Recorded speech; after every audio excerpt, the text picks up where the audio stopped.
옛날 옛적 그림 같은 산과 드넓은 들판이 펼쳐진 남원에는 사람들에게 커다란 존경과 두려움을 동시에 받는 장군 바위가 있었다. 이 바위는 마치 하늘을 찌를 듯한 기세로 솟아 있었고 그 형상이 마치 옛 장군이 전투 준비를 하고 있는 모습 같다고 하여 장군바위라는 이름이 붙었다. 장군바위에 얽힌 이야기는 무성했지만 그중 가장 유명한 것은 바위가 실은 옛날 한 용맹한 장군이 변하여 생긴 것이라는 전설이었다. 남원에서 훌륭하기로 이름난 장군은 수많은 전투에서 승리를 거두며 나라를 지켰다. 그러나 그의 운명은 그리 평탄하지 않았다. 나라를 지키기 위해 위태로운 싸움을 계속하던 중 마침내 그는 마을을 떠나 먼 땅으로 출정할 수밖에 없었다. 전쟁으로 인해 고향으로 다시 돌아올 수 없게 된 장군은 언젠가 다시 고향을 지키고 싶다는 간절한 마음을 하늘에 기도했다. 세월이 흘러 마을에는 평화가 찾아왔지만 사람들은 장군이 떠난 이후로 그를 다시는 볼 수 없었다. 하지만 어느 날부터인가 마을 사람들은 기묘하고도 신비로운 꿈을 꾸기 시작했다.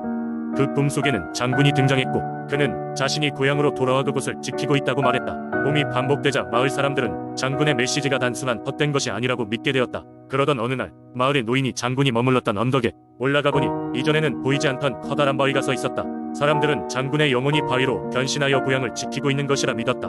그렇게 하여 이 바위는 장군바위로 불리며 남원 사람들에게 신성시되었다. 그 이후 장군바위는 마을의 수호신으로 가장 신성한 장소가 되었다. 마을 사람들은 중요한 결정을 내릴 때마다 바위를 찾아가 그 앞에서 기도를 드렸다. 기묘하게도 그 후로 마을에는 풍작이 이어지고 어려운 일이 있을 때마다 문제를 해결하는 길이 열리곤 했다. 사람들은 이를 모두 장군바위가 덕분이라고 믿었다. 오늘날에도 남원 사람들은 마을 어귀에서 있는 장군바위를 보며 그 아래에서 무심코 기도를 올리곤 한다.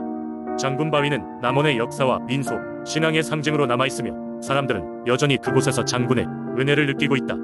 이렇게 해서 남원 민속신앙 이야기는 오늘까지 전해져 내려온다. 두 번째 이야기, 옛날 옛적 고흥의 깊은 산속에는 하얀 호랑이가 살고 있었다. 이 호랑이는 단순한 동물이 아니었다. 그것은 마을 사람들 사이에서 신성한 존재로 숭배받고 있었으며 사람들은 그를 백호신이라 불렀다. 백호신에 대한 이야기는 수많은 전설과 마찬가지로 입에서 입으로 전해져 내려왔고 그중 하나는 다음과 같다.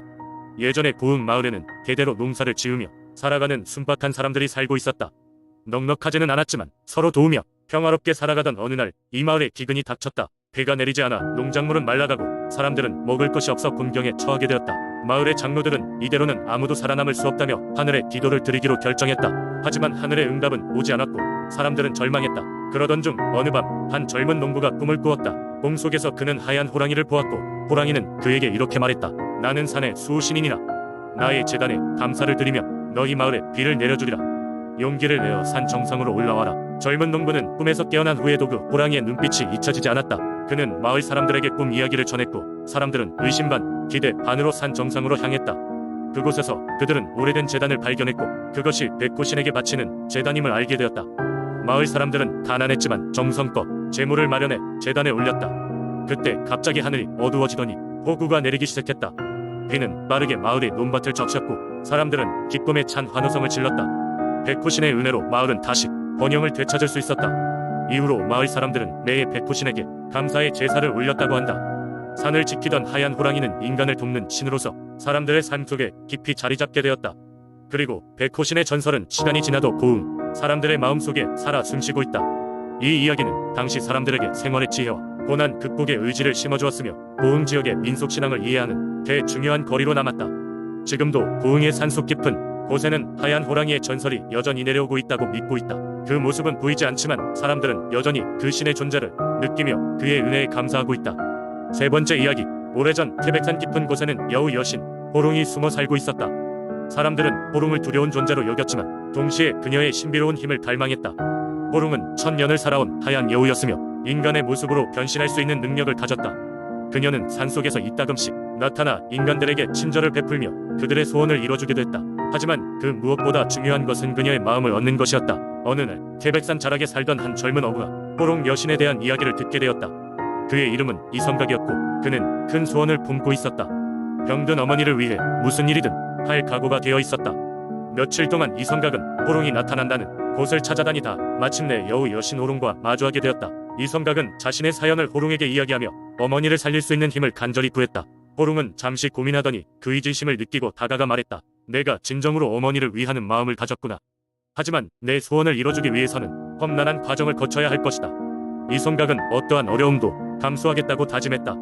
호롱은 그에게 3가지 시험을 주었다. 첫 번째 시험은 태백산의 폭포에서 신비의 물을 길어오는 것이었다. 이 물은 순수한 마음을 가진 자만이 얻을 수 있었다. 이성각은 폭포로 향했고 마음을 가다듬으며 조심스럽게 물을 길었다. 그는 자신의 마음을 가꾸며 신비 의물을 무사히 받을 수 있었다. 두 번째 시험은 까마귀의 숲을 무사히 통과하는 것이었다. 까마귀들은 인간의 욕망을 빨아들이는 힘을 가지고 있었기 때문에 조금이라도 마음이 흐트러지면 숲을 벗어날 수 없었다.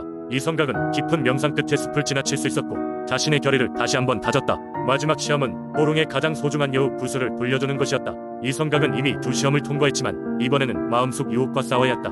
여우 구슬을 손에 쥐었을 때 그는 어머니에게 필요한 것인 동시에 자신의 욕망을 이뤄줄 수 있는 힘을 느꼈다. 그러나 이성각은 어머니를 위하는 마음이 더 크다는 것을 깨달았다. 그는 호롱에게 구슬을 돌려주며 소명을 다했음을 선포했다. 호롱은 미소를 지으며 이성각에게 감사했다. 이성각의 소원을 들어주기로 마음먹은 호롱은 그에게 강력한 약초와 치유의 능력을 선물로 주었다. 그 후 이성각은 산을 내려와 약초로 어머니를 치료했고 어머니는 곧 건강을 되찾았다. 이 이야기는 태백산의 전설로 전해져 내려오며 호롱 여신의 자비로움과 진정한 사랑이 힘을 기리는 상징이 되었다. 사람들은 여전히 태백의 신비로운 능력과 이야기에 경외감을 가지고 그 전설을 가슴속에 간직하고 있다. 네 번째 이야기. 옛날 옛적 경상북도 문경은 신령스러운 산들로 둘러싸여 있는 작은 고을이었습니다. 이 고을 사람들은 대대로 자연 숭배와 민속신앙을 지니며 자연과 조화를 이루어 생활했습니다. 그 중에서도 가장 아름답고 경건한 신앙 대상은 백두산의 첫째 딸 백년이라 불리던 여신이었습니다. 백년 여신은 백두산의 첫째 딸로서 하늘의 명을 받아 문경을 수호하는 임무를 담당했습니다. 그녀는 천상의 아름다운 선녀로 묘사되었으며 백년이라는 이름은 그녀의 피부가 백옥처럼 하얗고 그녀가 지나가는 곳이 연꽃 향기로 가득하다는 뜻이었습니다. 당시 문경 사람들은 아름다운 연꽃이 만발한 작은 연못 주위에 백년 여신의 제단을 세우고 매년 봄이 되면 천상의 축복을 기원하며 제를 올렸습니다. 백년 여신이 문경을 방문하던 때는 근이봄의 첫 번째 비가 내릴 즈음이었습니다. 이 비는 문경 사람들의 풍요와 번영을 상징했으며 그들은 백년 여신이 가져다주는 비를 백년의 부름이라 불렀습니다. 이때 마을 사람들은 저마다 이 방식으로 감사의 마음을 표현했는데 집안 대문 앞에 노란색 연꽃 모양의 초를 켜두는 것이 그 중 하나였습니다. 백년 여신의 전설에는 그녀가 주민들에게 가뭄과 흉작의 위협에서 벗어나게 해준 이야기들이 많습니다. 어느 해 여름 문경에는 사상 초유의 가뭄이 찾아왔습니다. 강과 냇물은 말랐고 들판은 노랗게 시들어갔습니다. 마을 사람들은 먹구름 하나 없는 하늘을 보며 무심초사했지만 백년 여신은 그녀의 신통력으로 황량한 땅을 적시기로 결심했습니다. 어느 날 밤 한 젊은 소년 용태가 백년 여신의 연못가에서 다른 마을 사람들과 함께 비를 기원하고 있었습니다. 그때 갑작스럽게 나타난 백년 여신이 용태에게 다가와 가쁜 숨을 고르는 그에게 사라지기 전에 마지막 부탁을 남겼습니다. 연꽃이 피어나면 다가올 비를 준비하라 라는 한마디였죠.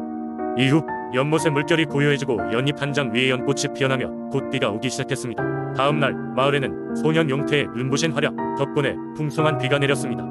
연못에서 피어난 연꽃을 본 용태는 급히 마을 사람들에게 알렸고 모두가 대비를 할 수 있었습니다.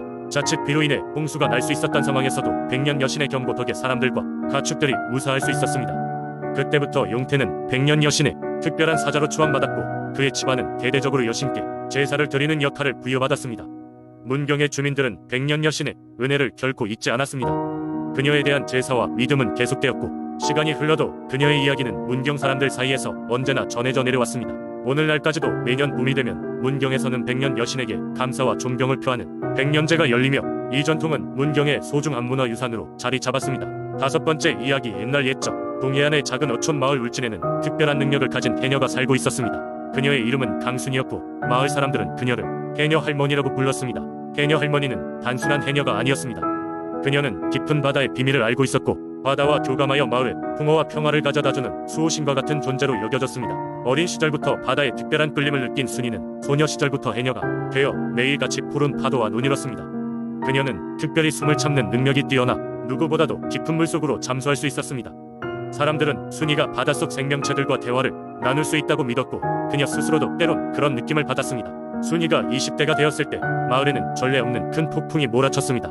마을 사람들은 두려워하며 배와집을 지키기에 급급했습니다. 하지만 순이는 망설임 없이 바다로 나갔습니다. 그녀는 폭풍 속에서 물에 빠져 어우적거리는 인어를 발견했고 그녀를 구하기 위해 무작정 깊은 바닷속으로 들어갔습니다. 인어를 구하며 순이는 배고픈 바다 괴수와 맞닥뜨리게 되었지만 인어가 그녀를 도와 함께 위기를 극복했습니다. 인어는 순이에게 감사의 뜻으로 바다의 보물인 애왕의 진주를 선물했습니다. 이 진주는 순이에게 바다의 소리와 미래의 기운을 보는 힘을 주었습니다. 그날 이후 순이는 바다와 마을을 연결하는 영적 중재자 역할을 하게 되었고 마을 사람들은 그녀에게 모든 바다 관련 문제를 의논하였습니다. 예를 들면 폭풍의 징조가 보이면 순이는 해왕의 진조를 통해 미리 감지하고 마을 사람들에게 경고해 주었습니다. 시간이 흘러 순이는 할머니가 되었고 여전히 해녀로서 바다를 지켰습니다. 그녀는 평생 동안 안전과 풍요를 마을에 가져다 주었고 마을 사람들은 그녀를 극진히 존경했습니다. 그녀가 세상을 떠난 후에도 마을 사람들은 그녀를 기리기 위해 매년 해녀 축제를 열고 그녀가 남긴 해왕의 진주를 바다에 던지며 그녀의 영혼이 바다에서 영원히 평화롭게 잠들기를 기원하였습니다. 이렇게 울진의 해녀 할머니는 마을의 역사 속에서 바다의 수호신으로 남아 여전히 바람과 파도 속에 그녀의 나직한 목소리가 들린다는 전설이 이어지고 있습니다.